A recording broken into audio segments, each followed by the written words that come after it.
بابرکت نام میں آپ سب کی سلامتی ہو. آپ سب کی سلامتی ہو. آئیے کلام خدا میں سے آج ہم اپنی رہنمائی کے لیے پڑھیں گے. کلام خدا میں سے میرے ساتھ مل کر نکال لیجئے یرمیہ نبی کا صحیفہ اور اس کا 8واں باب، اس کی 22ویں آیت اور 9ویں باب کی پہلی آیت ہم کلام خدا میں سے تلاوت کریں گے. بڑے غور سے سنیے گا. یرمیہ نبی کا صحیفہ، اس کا 8واں باب، اس کی 22ویں اور 9ویں باب کی پہلی آیت. کلام خدا میں لکھا ہے، کیا جلاد میں روغن بلسان نہیں ہے؟ کیا وہاں کوئی طبیب نہیں؟ میری بنت قوم کیوں شفا نہیں پاتی؟ 9ویں آیت، 9ویں باب کی پہلی آیت. کاش کہ میرا سر پانی ہوتا اور میری آنکھیں آنسوؤں کا چشمہ، تاکہ میں اپنی بنت قوم کے مقتولوں پر شب و روز ماتم کرتا. پاک کلام کا پڑھا اور سنا جانا ہم سب کے لیے باعث برکت ہو. ہم سب کہیں گے آمین.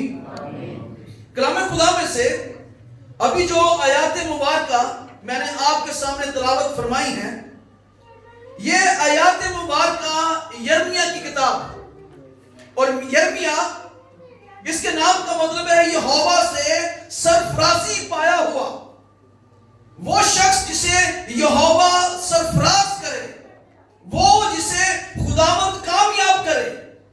اور یرمیہ کے بارے میں یہ کہا جاتا ہے کہ اس نے بنی اسرائیل قوم کے لیے بہت سے دکھ سہے.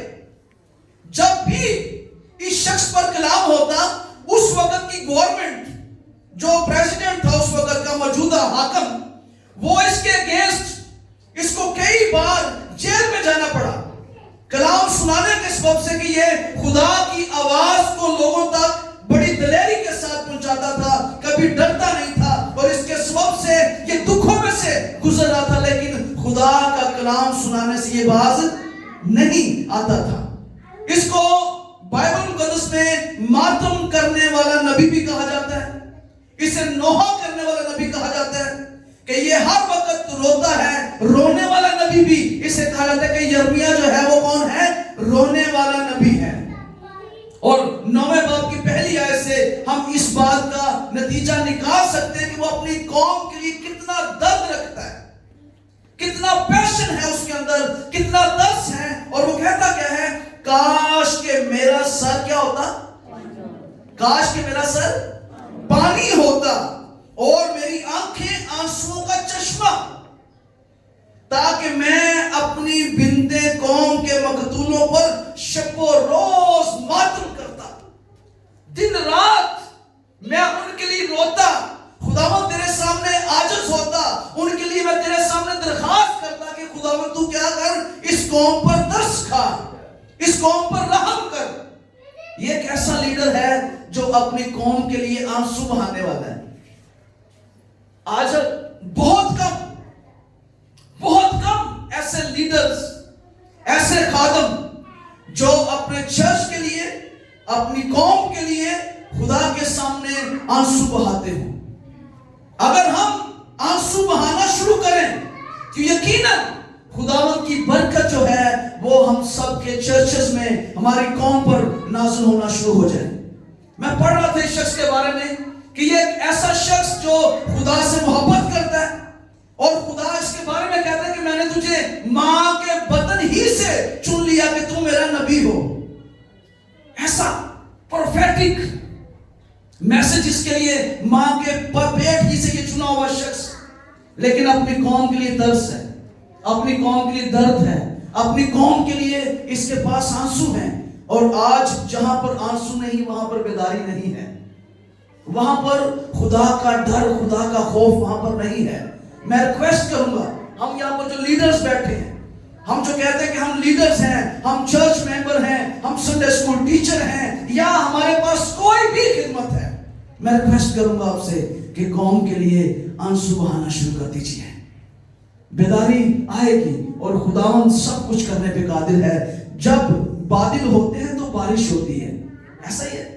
اگر بادل نہیں تو بارش نہیں ہوگی. آنسو ہیں تو بیداری آئے گی، آنسو نہیں ہے تو بیداری بھی نہیں آئے گی. اس لیے بڑا ضروری ہے. اب یہ 3 سوال ہیں یہاں پر جن کے بارے میں ہمارا میسج ہے. سب سے پہلا سوال کیا ہے؟ کیا جلاد میں روغن بلسان نہیں ہے؟ اب ہم تھوڑا سا ذکر کریں گے جلاد ہے کیا.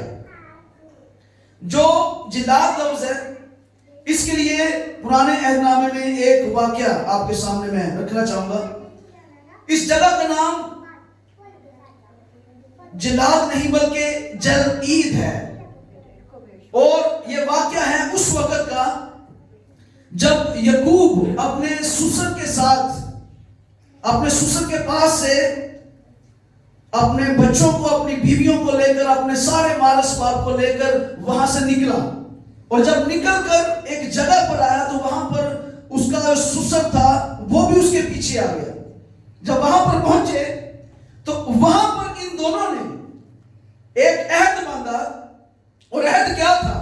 یہ عہد باندھا کہ تجھے میں کوئی نقصان پہنچانے کے لیے اس حد کو کراس نہیں کروں گا، اور نہ ہی تو مجھے نقصان پہنچانے کے لیے اس حد کو کراس کرے. اور وہاں پر انہوں نے پتھروں کا ایک ڈھیر لگایا اور اس کا نام انہوں نے رکھا جلعید. کیا رکھا جی؟ جلعید، یعنی کہ شہادت کا ڈھیر. اس کا مطلب ہے شہادت کا ڈھیر. اس کے بعد اس علاقے کا نام جلاد پڑ گیا. اور یہاں پر ایک پودا تھا جس کا نام بلسان تھا. بلسان کے بارے میں یہ مشہور تھا کہ اس پودے کا جو عطر ہے، یا جو اس کا جو روغن ہے، اس کو کٹ لگائے جاتے تھے بلسان کے پودے کو. یار اس کو کیا ہوا ہے؟ آواز کو سٹ کر رہی ہے، میرا گلا خشک ہوتا جا رہا ہے.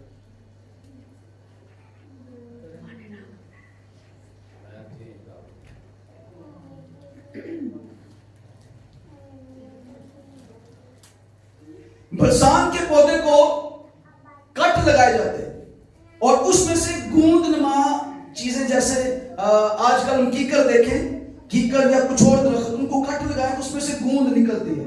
بلسان کے پودے کا سیم یہی حال تھا کہ جب اس کو کٹ لگاتے تھے اس میں سے گوند نکلتی تھی. اس گوند کو اکٹھا کیا جاتا اور اکٹھا کر کے اس کا ایک روغن بنایا جاتا، اس کا تیل بنایا جاتا.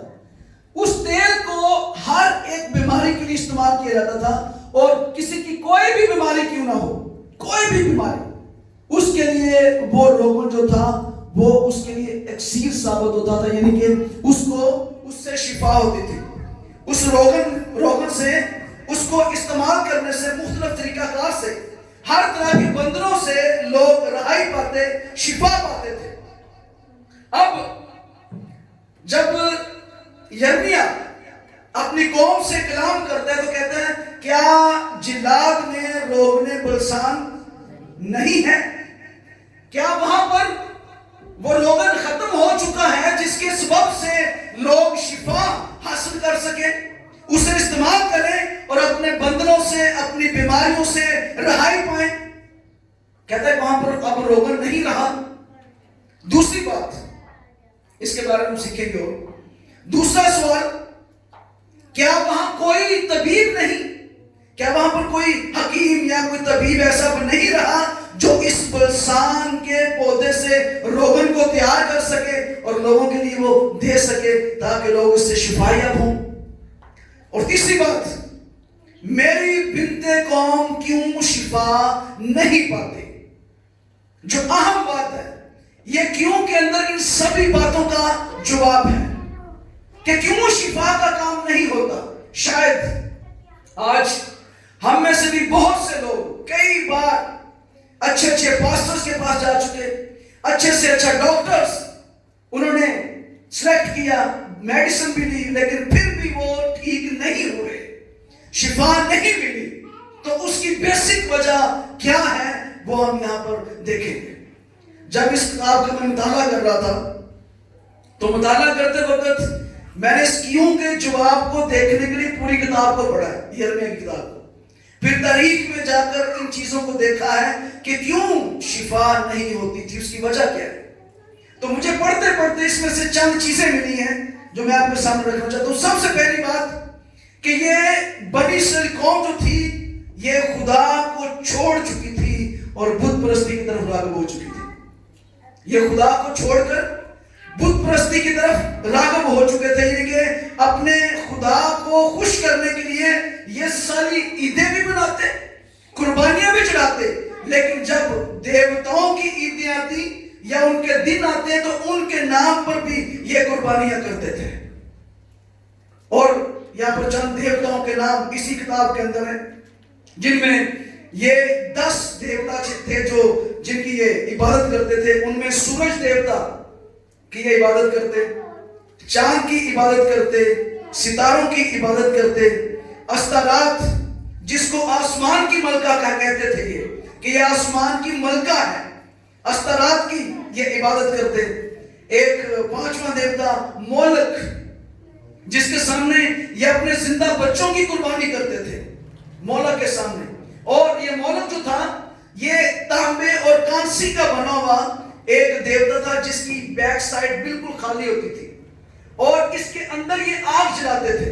جب اچھی طرح یہ سرخ ہو جاتا تو نیو بورن بیبی کو، ابھی جو بچہ پیدا ہی ہوا ہے، پہلوٹا بچہ، اس کے ہاتھوں میں تھما دیتے اور بچہ اس کے ہاتھوں میں جل جاتا.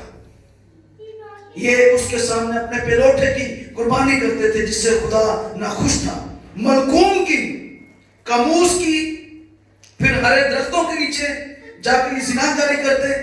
اونچے پہاڑ ان کے لیے عبادت گاہ تھے اور باغ اس کی عبادت کرتے. یہ 10 مین وجوہات جو بت پرستی کی شکل میں ان کے سامنے تھی اور ان دیوتاؤں کی یہ عبادت کرتے تھے، جس کے سبب سے یرمیا ان سے کلام کرتا ہے اور کہتا ہے کہ میری بنتے قوم کیوں شفا نہیں پاتی. آج اگر ہم اپنی زندگی میں دیکھیں، شاید کہیں نہ کہیں ہم بھی کسی نہ کسی دیوتا کی عبادت کر رہے ہیں. کسی نہ کسی جگہ پر ہم ضرور کمزور ہیں جس کے سبب سے ہم شفا کو اپنی زندگی میں رسیو نہیں کر پاتے. اگر ہم یہ چاہتے ہیں ہم ریسٹور ہوں، ہم بحال کیے جائیں، ہماری بیماریاں، ہماری کمزوریاں، ہمارے مسائل جاتے رہیں، تو ہمیں ضرورت ہے ان ساری چیزوں سے اپنے آپ کو الگ کرنے کی. اور بنی اسرائیل قوم کو یہی میسج اس وقت یرمیا دے رہا ہے کہ تمہیں ضرورت ہے کہ تم ان سب چیزوں سے باز آ جاؤ تاکہ خداوند تمہاری زندگی میں شفا کو نازل کرے.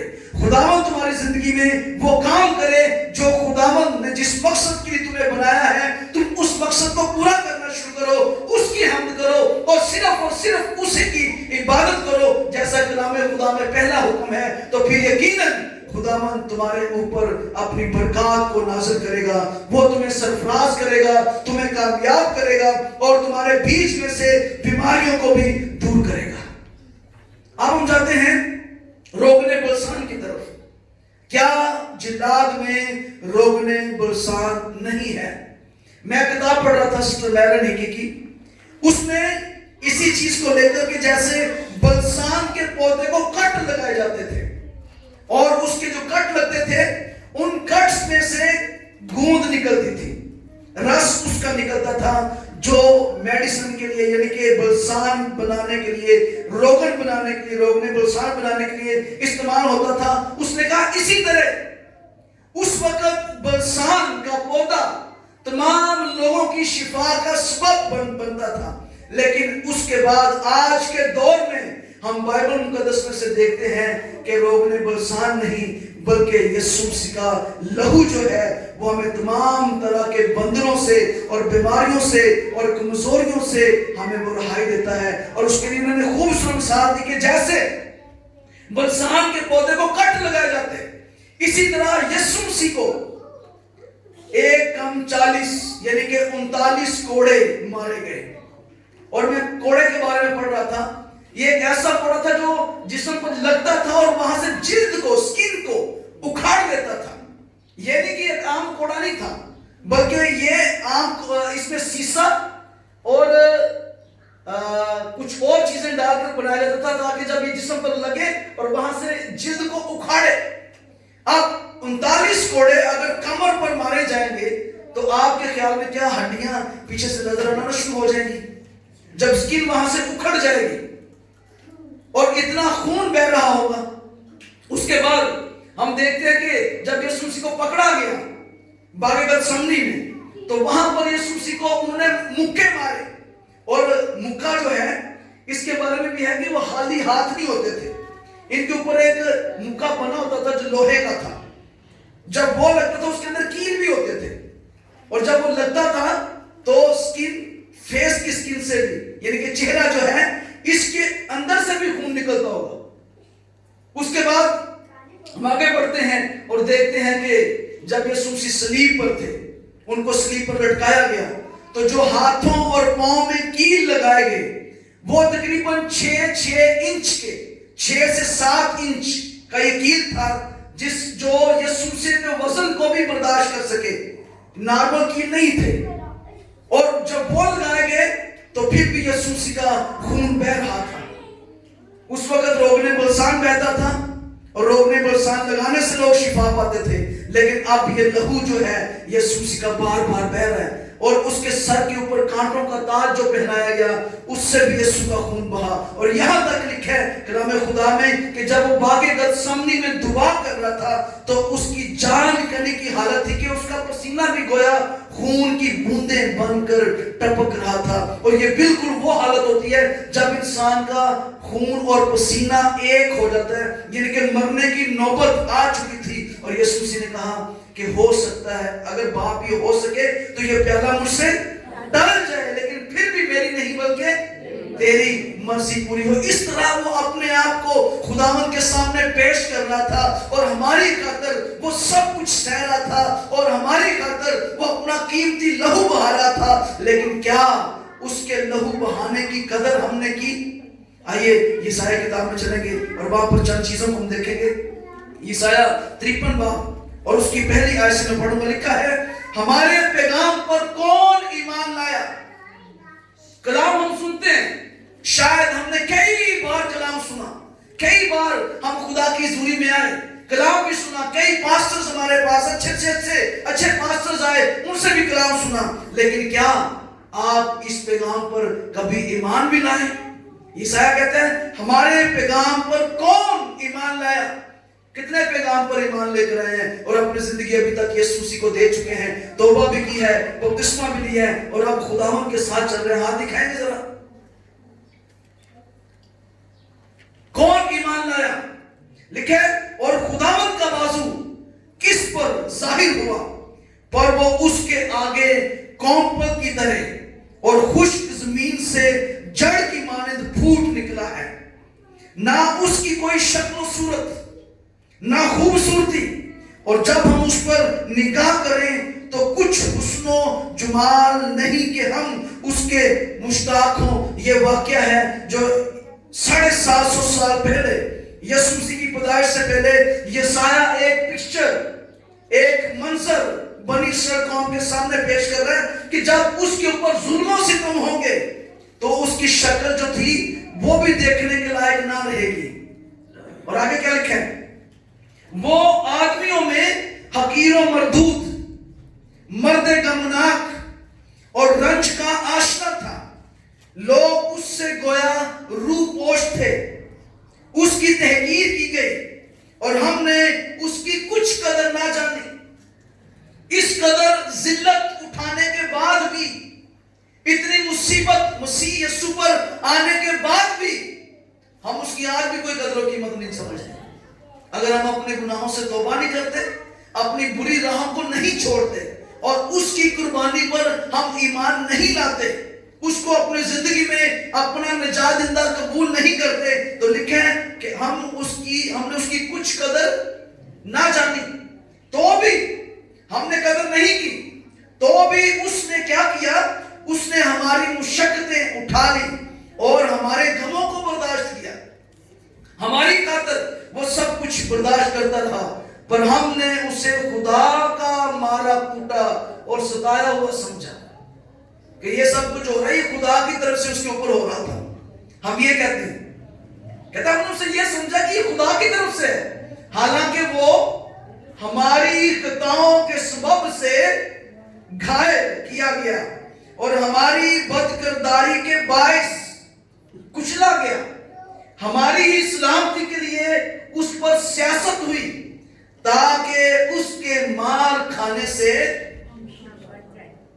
کیا پائیں جی؟ ہم شفا پائیں اس کے مار کھانے سے. اور پولس کہتے ہیں، پطرس کہتے ہیں اس کے مار کھانے سے ہم نے شفا پائی. کیا ہوا جی؟ اس کے مار کھانے سے ہم نے شفا پائی. یہاں پر لکھا کہ ہم شفا پائیں، لیکن وہ کہتے ہیں کہ یہ کام جو ہے جب یسوع مسیح صلیب پر ہوا، جب وہ میری خاطر اور آپ کی خاطر دکھ سہ رہا تھا، اپنا لہو بہا رہا تھا اور اپنے ہاتھ پھیلائے اور الزام اس کے اوپر لکھ کر لگایا گیا، تو اس نے کیا کیا؟ اس کے مار کھانے سے ہم نے شفا پا لی، اس وقت ہی پا لی. اگر اب ہم کمزور ہیں تو صرف اور صرف ضرورت اس بات کی ہے کہ ہم اس ایمان کے ساتھ اسے قبول کریں، اس ایمان کے ساتھ اسے قبول کریں.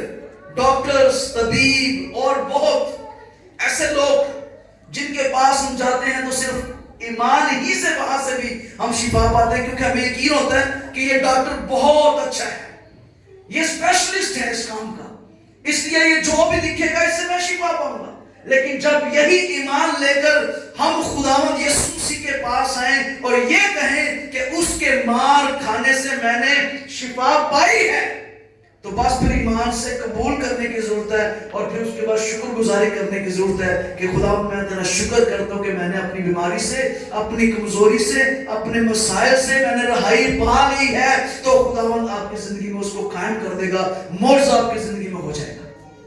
لیکن اگر ایمان نہیں رکھیں گے تو جہاں مرضی بھی چلے جائیں، اچھے سے اچھا طبیب، اچھے سے اچھا ڈاکٹر، میں کہتا ہوں آج بھی لوگ انہیں بلسان مل جائے تو پھر بھی شفا نہیں ہوگی جب تک یسوع کو اپنی زندگی میں قبول نہیں کریں گے، اسی طرح اس کو اپنی زندگی میں نہ لیں گے. لکھا ہے ہم سب بھیڑوں کی مانند بھٹک گئے، ہم میں سے ہر ایک اپنی راہ کو پھرا، پر خداوند نے ہم سب کی بدکرداری اس پر لا دی. موسٹلی ایسا ہی ہے، ہم توبہ کر بھی لیتے ہیں، بپتسمہ لے بھی لیتے ہیں، لیکن پھر بھی ہم خداوند کو چھوڑ کر اپنی اسی راہ پر چلے جاتے ہیں، اپنی راہوں پر پھر جاتے ہیں جہاں سے ہم پلٹ کر آتے ہیں خدا کی طرف، پھر اسی طرف چلے جاتے ہیں. اور اس کے بارے میں لکھا ہے کہ ہم سب بھیڑوں کی مانند بھٹک گئے. ہم اپنی کبھی اپنے بھیڑ چال دیکھی ہے؟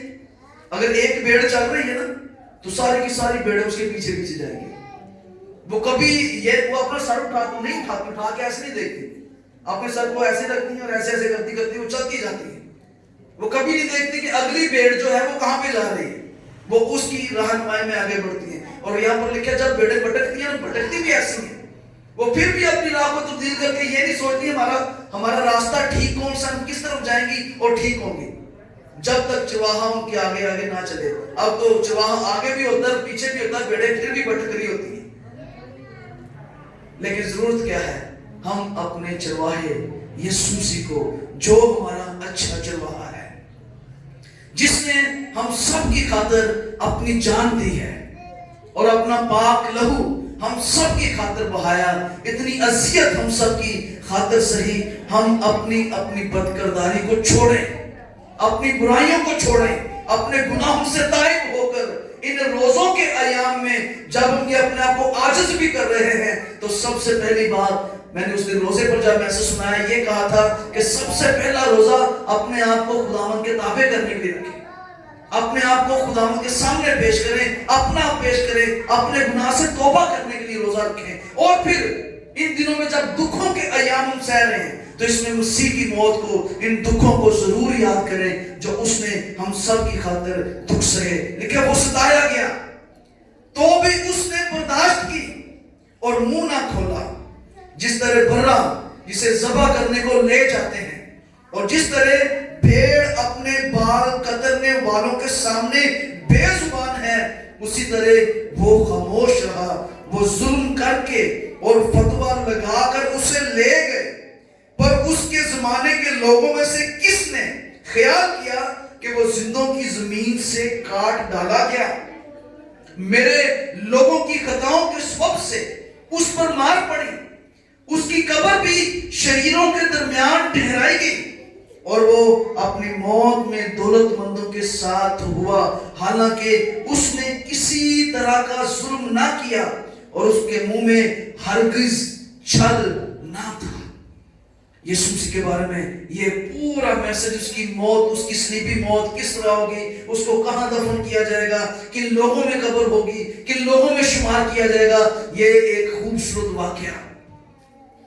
اور یرمیہ کہتا ہے، کیا جلاد میں روکنے بلسان نہیں؟